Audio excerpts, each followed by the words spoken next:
Welcome to Family History Mysteries, a podcast that tells the stories uncovered through family history research, the unexpected stories of everyday people.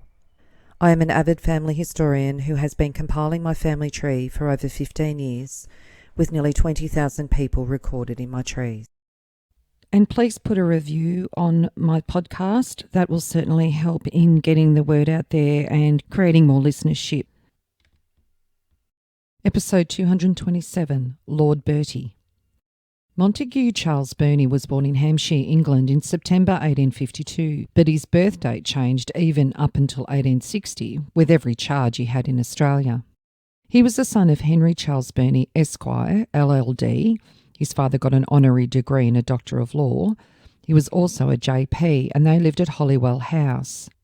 Henry married twice. His second wife was Cecilia Caroline Searle. Montague was the seventh born to a family of 11. He was also the grandson of the late Admiral Thomas Searle, GB, a rear admiral in the Merchant Navy. His father died when he was 10, and his mother remarried when he was 15 to Edward Ryle. As you may have gathered, Montague came from quite a well-to-do family. One sister, Maria Celia Burney, married Sir Claude Edward Scott, the 4th Baronet, making her Dame Maria Scott. In her obituary, it says, Mary Selina Lady Scott, the mother of the late Mabel Countess Russell, died at her residence, the Hurst at Maidenhead, and she was the widow of the late Sir Claude Scott of Larchet Minster, 4th Baronet, and second daughter of Mr. H.C. Burney, LLD, of Holywell, Hampshire, and granddaughter of Admiral Thomas Searle, C.B. She came prominently before the public in connection with the matrimonial disputes between her daughter and Earl Russell, which led to much litigation. One painful incident was a charge brought against Lady Scott at the Old Bailey in 1897 of publishing defamatory libels against the Earl, as a result of which she was sentenced to 8 months' imprisonment. Her daughter's unfortunate second marriage, with an ex-groom who professed to be a prince, and untimely death cast a gloom over Lady Scott in their last years. So the story behind that is that her daughter, who became Countess Mabel Edith Scott Russell, who was born in February 1869 in Edinburgh, Scotland, she married John Francis Stanley, the second Earl Russell, on the 6th of February 1890. She left Russell not long after the marriage, and her divorce petition of 1894 failed, with a decree of judicial separation before the final decree. Lord Russell had eloped before this, and he spent 3 months in prison for bigamy. Countess Mabel briefly took the stage and music halls, where she made the acquaintance of a young man claiming to be a prince and the son of an Austrian emperor, and in December 1902 they wed in Portsmouth. However, it transpired that he was in fact a former footman named William Brown, and the Countess had to return to the divorce court again. She'd been suffering from tuberculosis, known at that stage as consumption, for some months. Her actual cause of death has been written as heart failure. She died at the age of only 39 on the 22nd of September 1908 at Maidenhead, Berkshire, England. The announcement of her death in the paper has the title of Notorious Peeress Dead. The death of Mabel Countess Russell took place at her residence, Bray Lawn, at Maidenhead on Tuesday. For a considerable time she's been in delicate health, and some months ago was attacked with consumption, which was very rapid in its development. She went for treatment to a sanatorium at Farnham, but the disease gained too firm a hold upon her fragile constitution to permit any hope of recovery. Lady Russell's unfortunate marriages have given her a certain notoriety. The daughter of the late Sir Claude Scott of a well-known firm of bankers, she was married 18 years ago to the second Earl Russell, whom she left soon after the wedding, making certain charges against him and suing him unsuccessfully for a judicial separation. In 1904, however, she petitioned for a restitution of rights, but no order was made. Lord Russell afterwards eloped with the wife of Mr. Somerville and went through a form of marriage with her in Nevada. On his return to England, 2 divorce decrees were pronounced, and Lord Russell served 3 months' imprisonment for bigamy, afterwards marrying Mrs. Somerville according to the English law.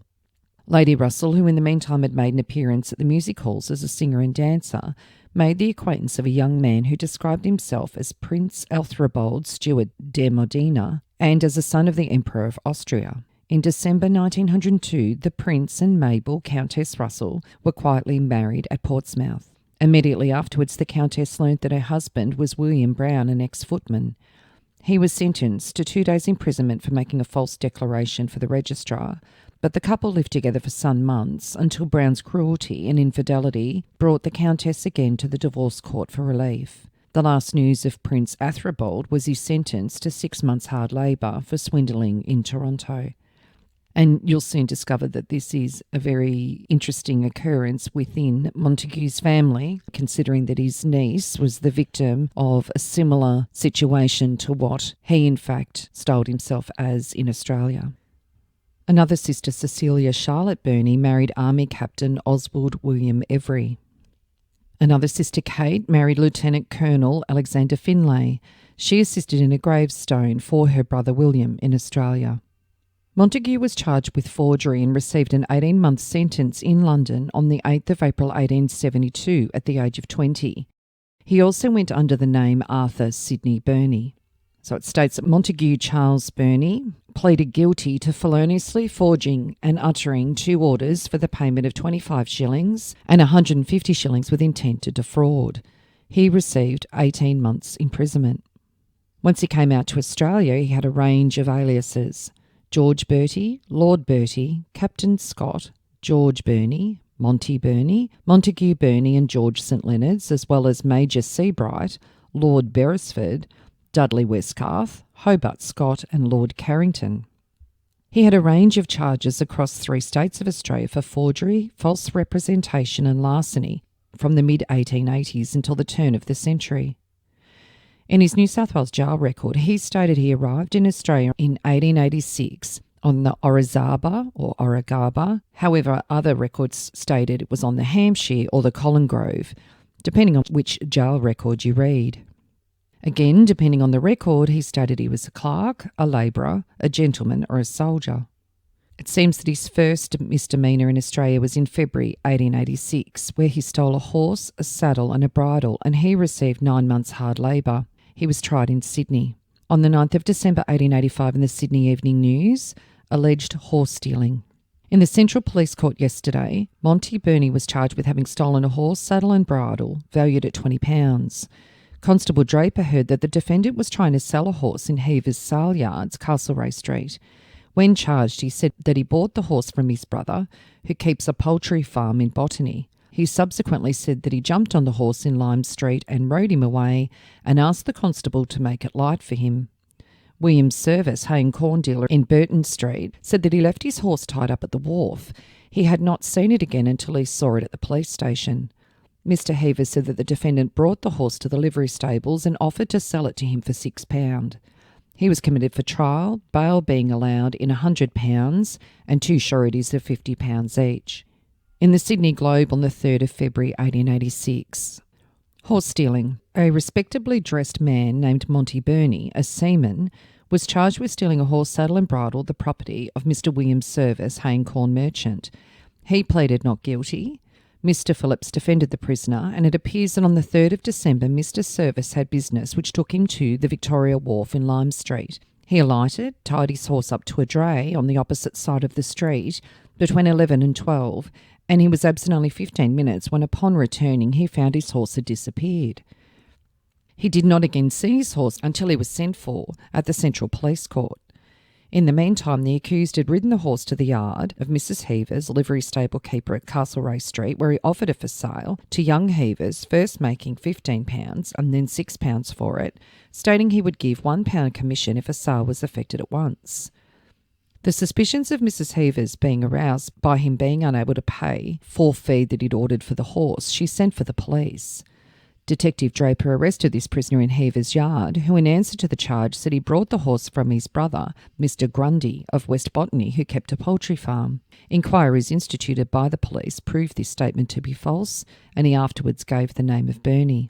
The defence was that he'd only arrived in Sydney the same morning as the theft was committed and been on a drunken spree, from the effect of which he was severely suffering at the time. The prisoner, a man of remarkably good address, made a statement to this effect, stating that he was urged to jump on the horse by some drunken shipmates.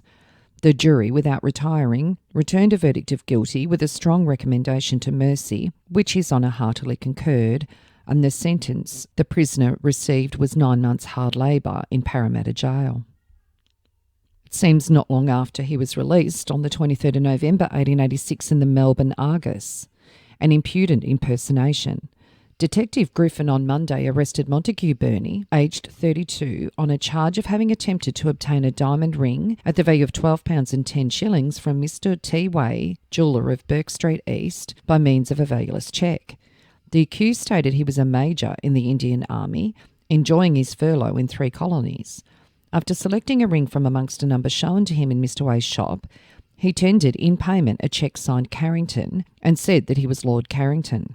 The attendant at once saw an attempt had been made to defraud him and detained the customer until Detective Griffin arrived. Whilst being searched at the watch house, Burney threw away a small piece of paper, which on it being examined was found to be another cheque drawn on the Bacchus Marsh Bank and signed with another name. The prisoner was taken to the City Court today, so he's trying his new tricks after being released in Sydney by going down to Melbourne. On the 1st of December 1886 in the Sydney Evening News, pseudo Mr. Smith, Montague Burney, charged with forgery and false pretences, was committed for trial on Tuesday in Melbourne. The prisoner professes to be a captain of the 3rd Dragoons and also a brother to Lord Carrington. He stole some notepaper from Colonel Brownrigg's office and forged a letter to the effect that Colonel Brownrigg was willing to identify him before a firm of solicitors, of whom he asked for a draft of £500.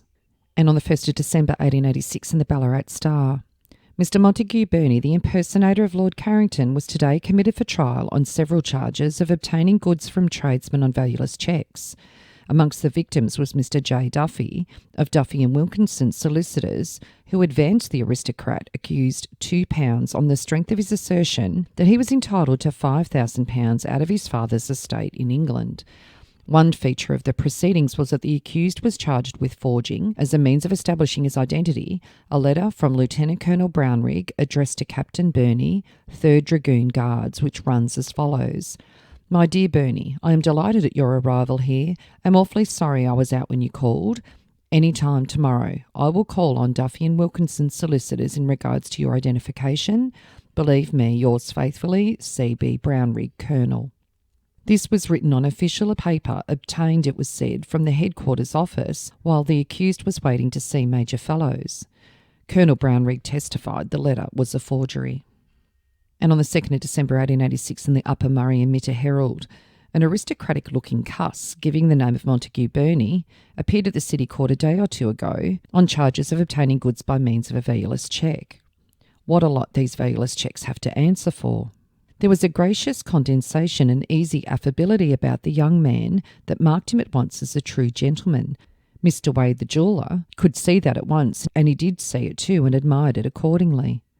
The purchaser pocketed the ring, drew off his glove, drew out his chequebook, dashed off a cheque for the amount, with a sort of contemptuous indifference mingled with a species of lofty irritation that he should be put to all this inconvenience for such a paltry amount, then signed with a languid air, Carrington. Are you Lord Carrington? Inquired Mr. Way. His lordship elevated his eyebrows. Here he was lowering his vice-regal pride, a blow to his lordly vanity. Carrington, not known to every Australian? Carrington, the friend and companion of Wales? He assured the dubious speculator in clocks and watches that he was that nobleman. He sighed as much to say, it is my misfortune to be born to the purple. In fact, he'd rather be anybody else, but the disagreeable accident of birth left him no alternative.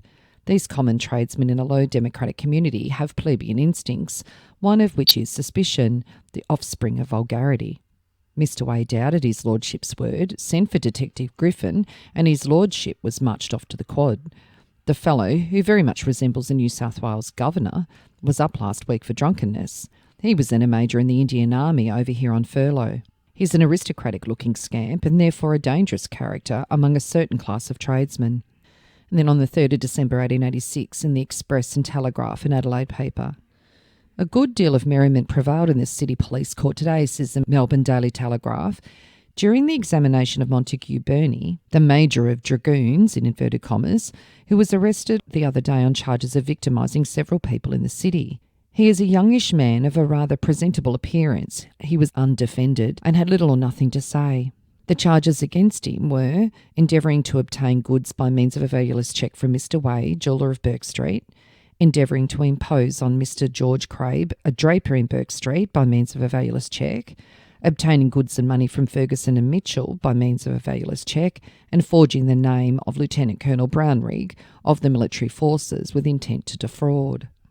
With Mr. Way, in selecting the diamond ring worth 12 shillings and 6 pence, he offered a cheque and signed it Carrington, Lord. He said he was Lord Carrington of New South Wales, but Mr. Rafe, the attendant, called the police in. The accused then said he was not Lord Carrington, but his second brother, and that it was all the same. There was much laughter in the court. The cheque was on a Bacchus Marsh branch of the National Bank. To Craib, Ferguson and Mitchell, he presented cheques signed M. Burney, Captain. In the last case, he called on Duffy and Wilkinson solicitors and asked their advice about getting a draft of £500, as he said his father, who was a director of the Naval College at Gosport, England, had died, leaving him £5,000. It was arranged that a cablegram should be sent home, and the accused then said he was hard up and borrowed £2 from Mr. Duffy. Again, there was more laughter. He said that Lieutenant Colonel Brownrigg could identify him. Lieutenant Colonel Brownrigg said he did not know the accused, and Arthur Kilburn of the Garrison Artillery deposed to the accused, calling at the Defence Department and asking to see Lieutenant Colonel Brownrigg or Major Fellows. He waited some time and must have abstracted the envelope and paper. The quantity of evidence was taken and the accused was committed for trial on all 4 charges. All the cheques he gave were on the Bacchus Marsh branch of the National Bank, and there found on him was a chequebook belonging to M. O'Connell, a farmer at Bacchus Marsh, but it was not explained how he got it. The accused stood with his hands in his pockets and maintained an air of complete nonchalance throughout. The prisoner said 2 years ago he suffered from severe sunstroke in India. And on the 20th of December 1886 in the Melbourne Herald, continuing with the case, says Mr. Barrett called Lieutenant Colonel Brownrigg, who said he believed the prisoner had been an officer in the 3rd Dragoon Guards. He had an indistinct recollection of his face. His uncle was the Reverend Mr. Burney. The prisoner then handed in a statement to His Honour, which was read by the associate. The prisoner in this statement said that he arrived in Melbourne 13 months ago and immediately went on to New South Wales, where he had a letter of introduction to influential people. Prior to coming to Australia, he'd been in the 3rd Dragoon Guards and had been appointed in command under Baka Pasha in Turkey. In that country, he received sunstroke, and for a time his life was despaired of. As soon as he was convalescent, he was sent to England, but his military career was over. He thought it best by his friends that he should come to Australia to receive colonial experience. When he returned from Sydney to Melbourne, he was robbed of a book containing his credentials, commissions and valuable papers. He advertised in the Herald offering a reward of £5, but he did not get the property back. The loss troubled him very much and he took a couple of glasses of wine. After his sunstroke, liquor always went to his head and he immediately lost all self-control, and he was thankful he'd been arrested before he did any further harm. He was in this condition when he committed the offences of which he's been found guilty. The fact that he impersonated Lord Carrington was sufficient to show what condition he was in. His Honour said there was no reason to disbelieve that the prisoner was well connected and that he had occupied high social and military positions, but there was no good reason why he should not get a light sentence. His education and association should have made the offence of which he'd been found guilty more foreign to his conscience, and insinuates those of a man who had not his advantages. His Honour was sorry that he could not fall in with the wish of the prisoner's suggestion that his acts of a man temporary out of his senses. A man that could obtain money like the prisoner did on 2 astute lawyers, requiring the possession of an ingenuity inconsistent with the bewildered state that he made out that he was in at the time. The sentence of the court was that he was to receive 3 months' imprisonment on each charge, 12 months in all. In January 1887 in Fitzroy, Victoria, he was charged with larceny and received 3 months' hard labour on top of that sentence. Once released, he married Alice Annie Dandy in Victoria on the 25th of January 1888. He was 36 and Alice was 28 when they married. On the 17th of February 1888, so approximately 3 weeks after his marriage, he's featured in the Ballarat Star. A clever imposter. A probable career of imposition in Ballarat was nipped in the bud yesterday by Detective Sergeant Charles and Plainclothes Constable Rogerson. It will be within the memory of most of our readers that some months ago a young man of prepossessing exterior victimised several of the jewellers in Bourke Street, Melbourne, by representing himself as Lord Carrington. His adventures, however, finished for the time in Pentridge, him being sentenced to 18 months' imprisonment for obtaining goods and money by false pretences. This young man is alleged to be identical with an individual who a fortnight ago came to Ballarat, giving the name of Montague G. Burney and representing himself as a captain of the British Army. As he stated that he was engaged as an instructor at the new skating rink about to be established at the Alfred Hall, Mr. Reid of Reid's Coffee Palace, where he was staying, felt no uneasiness about the payment for his board. However, yesterday morning, word was received from the reformatory to the effect that a man had been endeavouring to induce one of the boys to abscond. The members of the force traced the offender to Reid's establishment, where Sergeant Charles made inquiries. He then found that Burney had that morning tendered a cheque for £10 drawn on the Melbourne branch of the National Bank of Australia, and on hearing the signature of M.C. Burney, in payment for £2 10 shillings due for board and lodging and £1 that he'd borrowed. Miss Reid unsuspectingly gave him £6 and 10 shillings in change. Finding that he passed the one cheque off so readily, Burney in the afternoon asked for change for another cheque, this time £5. Miss Reid, however, thinking that perhaps all was not right, told him she'd have to speak to her father about the matter. Burney very nonchalantly told her he could leave the cheque with her and receive the change. When the officers called, he was not in the building, but on his return, Sergeant Charles questioned him and, owing to the nature of his replies, arrested him. It was then found that Mr. Reid was not the only sufferer, as Burney had obtained a watch from Morrow and Son on time payment and had pawned it. He had paid £1 and had received a loan of £2 on it, so that he gained £3 by the transaction. It is probable that a charge in connection with this transaction will also be lodged against him. At one time, Burney passed himself off as William Barrett, a solicitor. In his possession was found a slip of paper bearing that name, and amongst his correspondence were several letters, apparently from a confederate, as well as documents purporting to be signed by A. McCrow and Company, which leads the readers to believe that Burney was a representative of the firm. The accused will be brought to the bench at the City Police Court this morning to answer charges of obtaining money by false pretences. And in another Ballarat Star article on the 21st of February 1888, Montague Burney, who poses as an ex-captain of the 6th Dragoon Guards, is charged with obtaining by false pretences a sum of £6 10 shillings from Lena Reid, and with larceny as a bailee of a silver watch, the property of Macrow and Sons. Said that he pleaded not guilty to each of the 3 charges. The 2 first charges were heard together, in which he received guilty. When the evidence for the prosecution on the 3rd count was being given, the prisoner requested permission to withdraw his plea of not guilty in order to plead guilty, which was granted. He previously acknowledged 5 former convictions, 2 for obtaining money by false pretences and 1 for larceny as a bailee. So he was charged in April 1888 and received 12 months hard labour, 3 months of it in solitary confinement, and he also received a further 3-month jail sentence for larceny, and the last month of that to be in solitary confinement. He was released on remission on the 14th of December 1889. In Sydney in February 1890, he had 2 charges of larceny and was sentenced to 2 years jail, and then on top of that 3 years hard labour, which was to be served concurrently.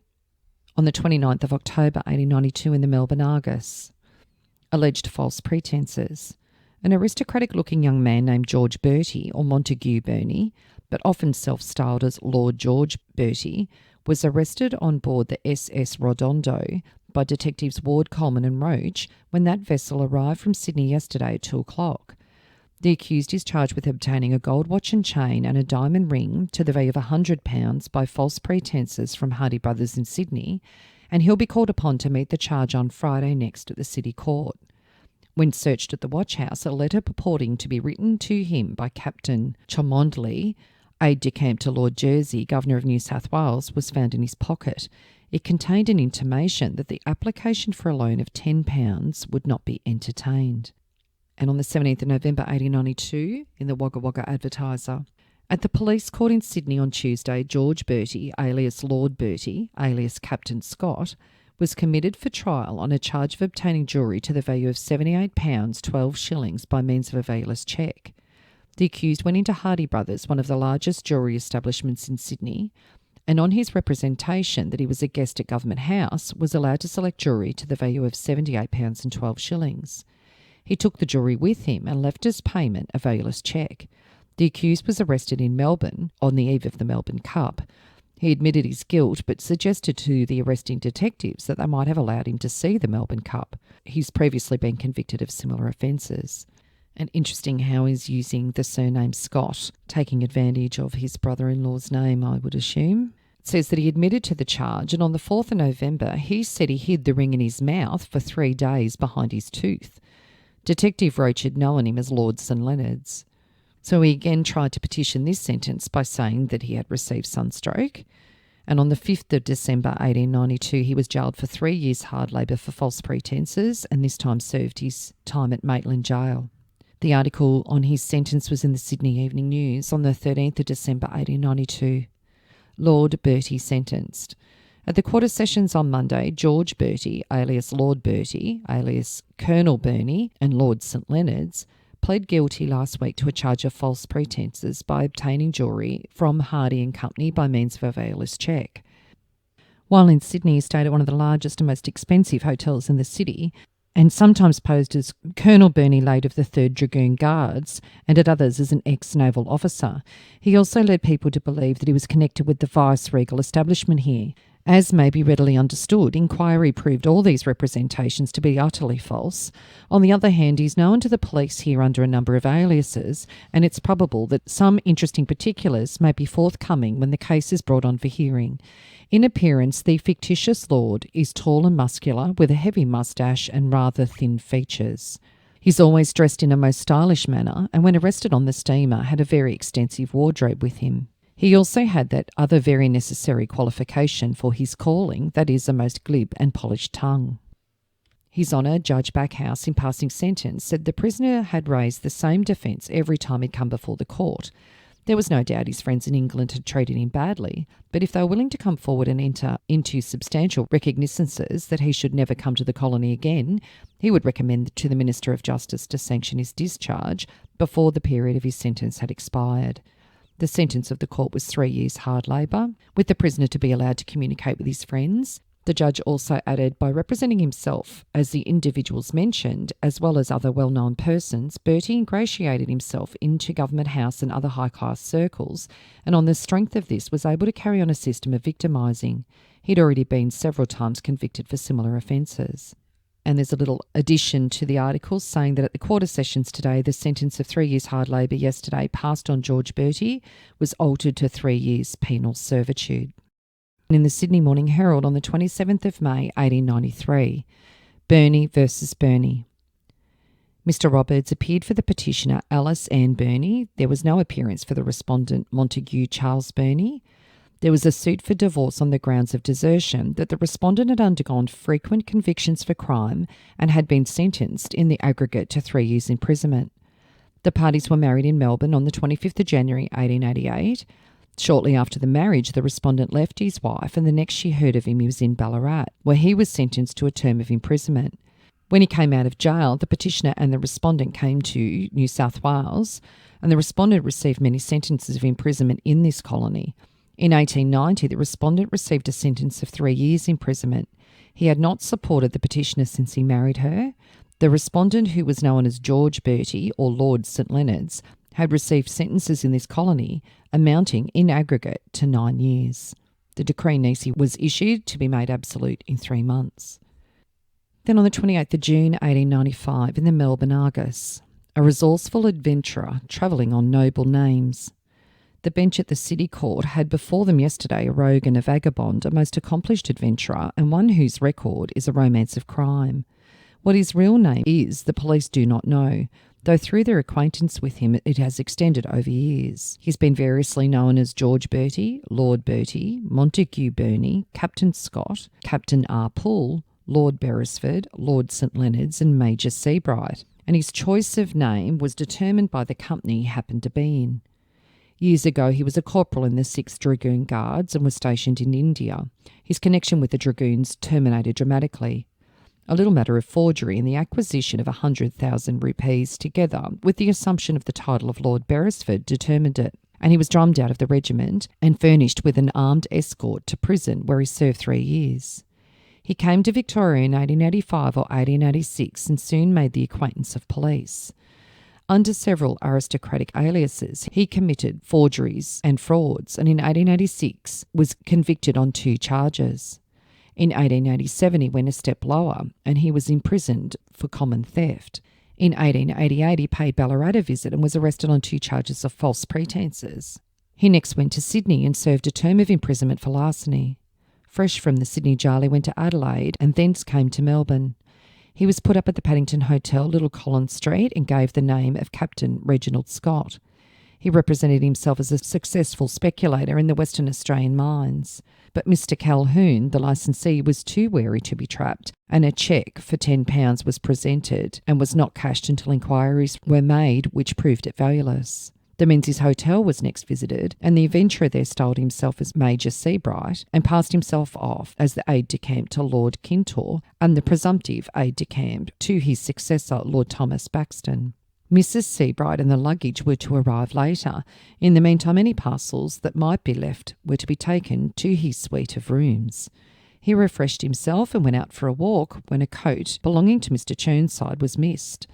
A miscellaneous collection of articles, including a bicycle, arrived for the Major, and his rooms would have rapidly resembled a warehouse but for the fact that the suspicions of the manager induced him to send for Detective McManny. The description of the man, aristocratic, military, fluent and persuasive, struck the detective as familiar, and he consequently was not surprised when he found Lord Bertie driving along Elizabeth Street in a cab.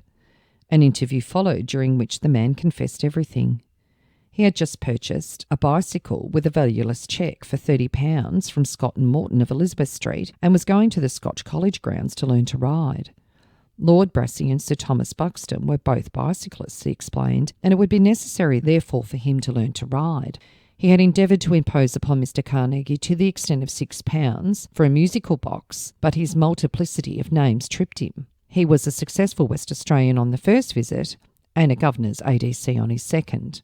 Upon Cousins and Harvey, he successfully imposed to the extent of £9 7 shillings and 6 but McManny secured the goods so they would not suffer a loss. Mr Chirnside's coat, which was raised from Menzies Hotel, was traced to a second-hand shop where it was sold, and a muffler which was in the pocket was found on the man's neck at the time of his arrest. The accused was remanded and will appear at the City Court next Tuesday. So as a result, he was charged for endeavouring to impose. That was 2 counts, and he received a total of 2 years jail, hard labour, cumulative. On the 4th of July 1895 in the Melbourne Punch, it says Lord Bertie, alias Major Seabright, alias Lord St Leonards, alias many other titled and important persons, has been run to earth again. This enterprising rascal, whose real name in all probability is Bill Jones, has victimised tradesmen and others in many capitals and has spent a greater part of the last decade in jail. His last attempt was to get at an Elizabeth Street firm, from which he purchased a bicycle with a forged cheque, posing as Major Seabright, aide-de-camp to the new Governor of South Australia. The manager of the Elizabeth Street firm said he trusted the elegant confidence man because he seemed to be on such intimate terms with nobility. He has made use of a fine appearance to play the rogue under various aristocratic names in Australia since he landed here in 1886. Sentences have been served by him in both Sydney and Melbourne, and he had resumed the business of swindling when arrested. He was released on the 28th of January 1897. By May 1897 he was in Hobart and was charged with false pretences in the Hobart Mercury on the 20th of May 1897. False pretences. Dudley Westgarth, alias M. Seabright, alias Montague Burney, was indicted with having on the 2nd of March, by means of false pretences, obtained from the Union Bank £20.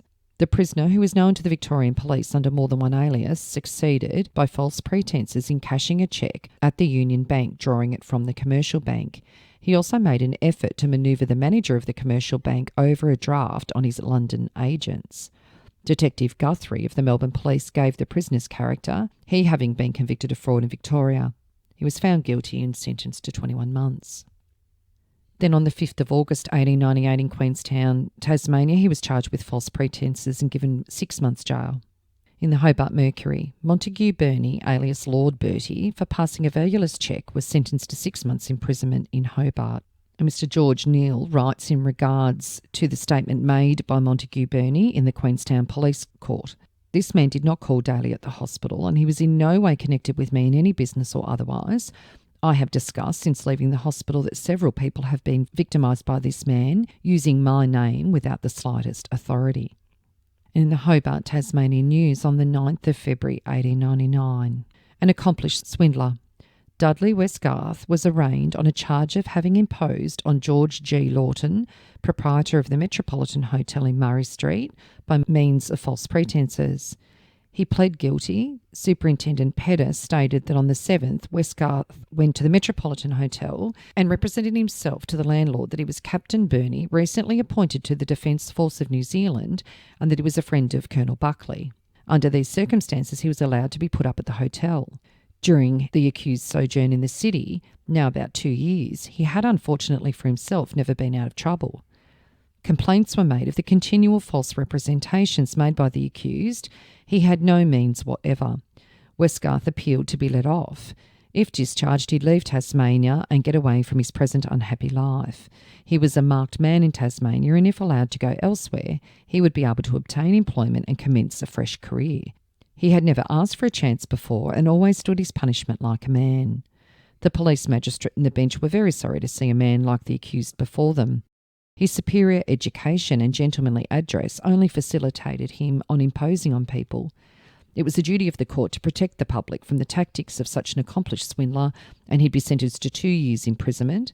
Accused, I can only say this, your worships, it is, under the circumstances, a very vindictive and harsh sentence, he said. Then we find him back in New South Wales by June 1900, where he was charged for stealing from a dwelling and stealing from a person, and he received 6 months' jail with hard labour.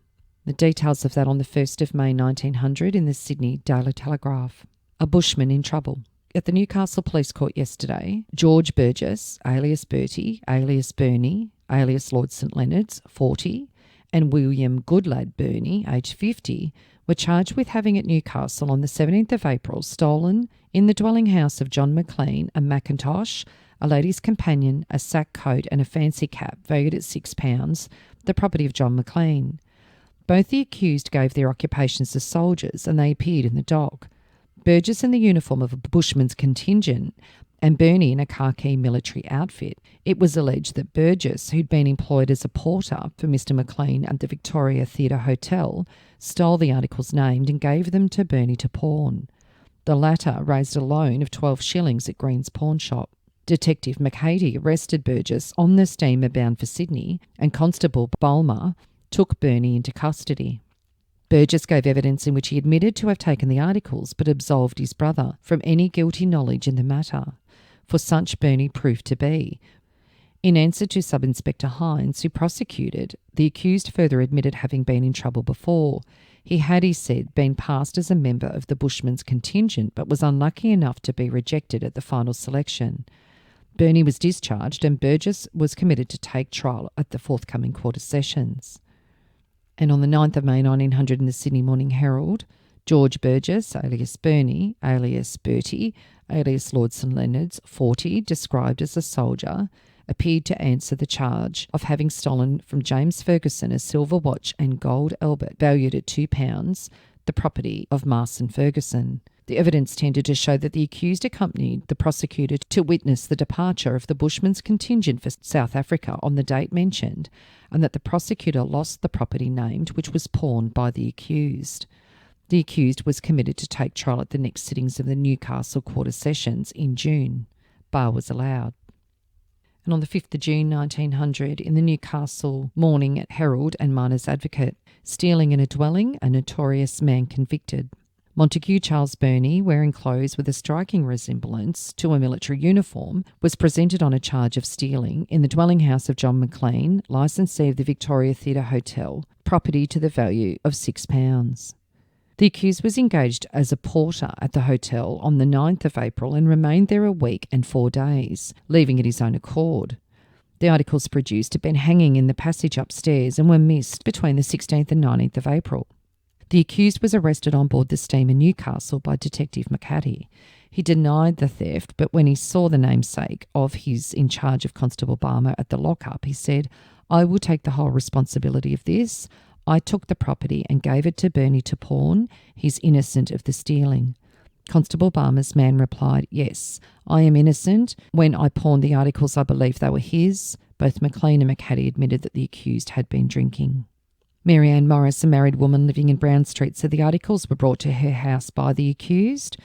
Alfred Green, a pawnbroker, said that the articles were pawned by a man named Burney, but not the accused. The accused stated that he was not responsible for his actions after a few drinks.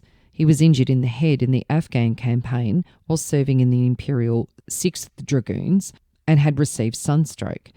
He had been selected under the name of George Burgess as a member of the Bushmen's contingent and was discharged with 200 others at the final selection. He drank under instructions, just as a soldier would obey his master. He blamed Mr. McLean for not exercising some prelection over him. He explained that when he came back from India, he was detained in an asylum for 18 months.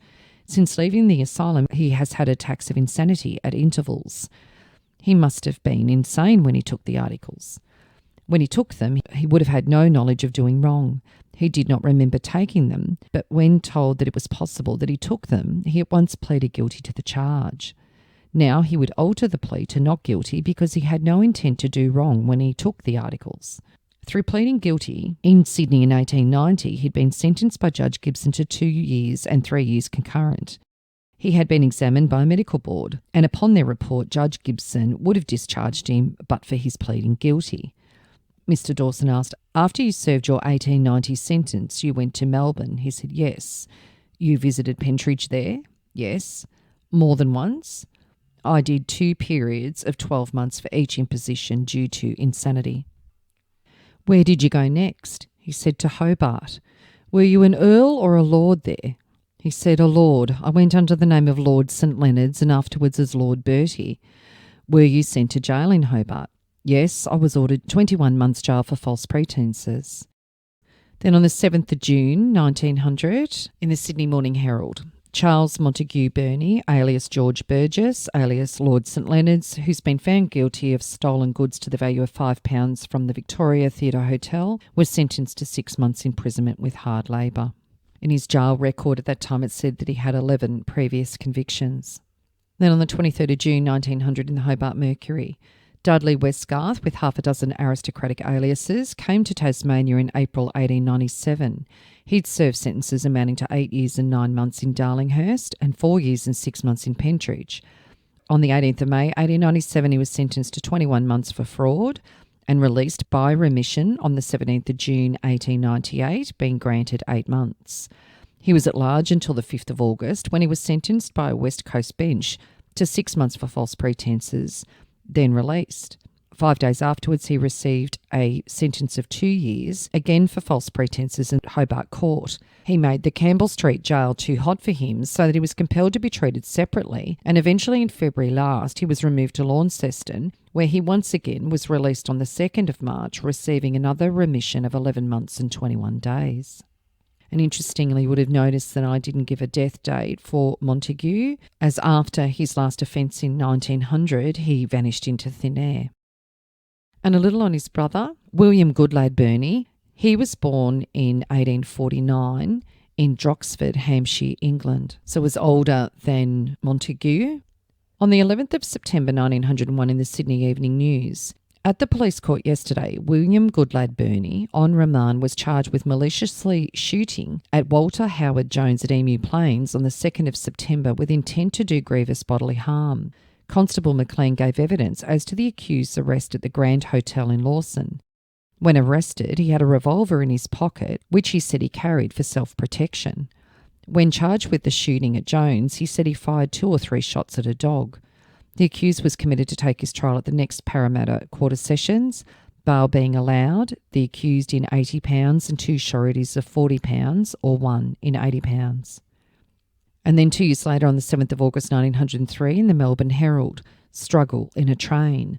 Former officer charged reserves his defence.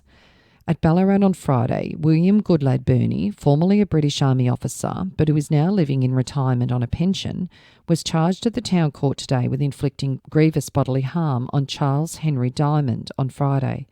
Diamond deposed that on the day in question he entered a train at Ballarat East for Dunstown and the accused entered the same compartment. Soon after the train had started, the accused charged Diamond with robbing him of 11 sovereigns, and the witness said he would leave the compartment. He moved towards the corridor of the car when Burney drew a dagger from inside his pocket and made a blow at the witness's breast. Complainant threw Burney down and wrested the weapon from him, sustaining a wound between the thumb and forefinger in the struggle. On the arrival of the train at Warren Heap, he gave Burney into custody. Corroborative evidence was given by several witnesses. The accused, when reserved, his defence was committed for trial on the 18th, bail fixed at 2 sureties of £50 each. And on the 19th of August 1903, he pled not guilty on the charge of unlawfully wounding Charles Henry Diamond in the railway carriage, and the jury returned a verdict of not guilty, and the judge, in discharging the duty, significantly remarked, "Men who play such pranks should remain in Ballarat." And William died on the 27th of June 1920, aged 75, at Wallara, New South Wales. And his headstone was erected by his sister, Kate Finlay, of 9 Cavendish Square in London. So I hope you enjoyed the story of Montague Burney and all of the aliases that I needed to track down, as well as a surprise brother in Australia. I find that with a lot of the individuals, particularly men, that I look into that have a range of false pretense charges, they seem to come from well-to-do families. And they also seem to have come from homes where one parent has remarried. So it seems to be a little bit of a trend there. If you are interested in sharing your story on my podcast, Family History Mysteries, please go to my Facebook page and send me a message. If you would like some assistance in filling in the gaps in your family tree to see what mysteries you solve, please get in touch. And don't forget, you can have early access to episodes by subscribing, and you'll also gain access to bonus episodes.